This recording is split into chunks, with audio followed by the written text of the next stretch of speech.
ən dərin məzmunlu ayə Qurani Kərimdə valideyn hüququndan bəhs edir. İsra surəsi 23-24-cü ayələrdir. Allah Teala buyurur ki, Rəbbin hökm edib ki, ondan başqasına ibadət etməyəsiniz və valideyninizə yaxşılıq edəsiniz. Onların hər ikisi və ya biri sənin yanında yaşayıb qocala.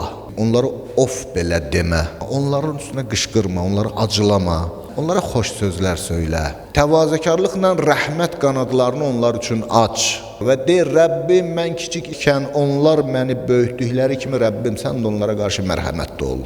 Bu ayənin təfsirində böyük alimlərimizdən Möhsin Qaraəti çox nöqtələr qeyd eləyib ki, bəzilərini istəyirəm nəzərinizə çatdıram. Bu iki ayədə bir neçə nöqtə var. Birincisi budur ki, bu ayədə görürük ki, Rəbbin hökm edib ondan qeyrisinə ibadət etməyəsiniz. Tövhid Allahın ilk əmrlərindəndir. Allaha ibadət etmək, tövhid Allahın ilk əmridir. İlahi tövsiyələrin, tapşırıqların, əmrlərin başında tövhid inancı dayanır. İkincisi nədir? Görürük ki, müvəhhidin, yəni tövhid inancında olanın ən birinci xüsusiyyətini Allah hansını qeyd edir? Valideyninizə yaxşılıq edin. Tövhiddən sonra Rəbbə ibadət etdikdən sonra hansı əməli birinci saydı? Demədi git namaz qıl, oruç tut, zəkat ver. Dedi, Rəbbin hökm edib ondan qeyrisinə ibadət etməyəsiniz və bil valideyn ihsanə və valideyninizə yaxşılıq edəsiniz. Üçüncü nöqtə budur ki, görürük ki, tövhidə əmrlə, Allaha itaətlə yanaşı nə tutulur? Valideynə yaxşılıq. Əllamə Təbatabai bu ayənin təfsirində qeyd edir ki, Allaha ibadət etdikdən sonra ən böyük əməl valideynə yaxşılıqdır. Allaha qarşı çıxdıqdan sonra ən böyük günah valideynə qarşı çıxmaqdır. Dördüncü görürük ki, Allah Teala bu valideynə yaxşılıq edin deyəndə onların müsəlman olmasını şərt bilmədi.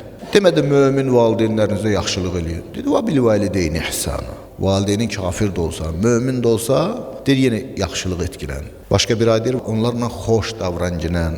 Beşinci nöqtə görürük ki, bu ayədə çox incə bir məqam var. Və bil valideyni ihsanə. Özün deyir, o valideynə yaxşılıq elə. İnsan eləyə bilər valideynə yaxşılıq eləsin. Məsələn, bəzi imkanlı insanlar və ya bu qərbdə bu cür adət formalaşıbdır. Görürsən, valideyn yaşdaşanda adam tutur, baxıcı tutur, ona baxır, ona maaş verir.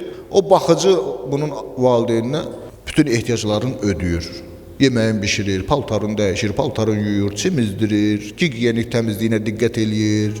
Bəzən həkimə aparıb gətirir. Bu da yaxşılıqdır. Amma Allahın tələb etdiyi bu deyil. Allah deyir, özün, ey insan, sən özün get valideynin xidmətində dayan. Burada psixoloji bir amil var. Necə ki, valideyn səni saxlayıb, səni əzləyib, deyirsən, indi o valideyni əzləməlisən. O səndəki o sevgini görməlidir.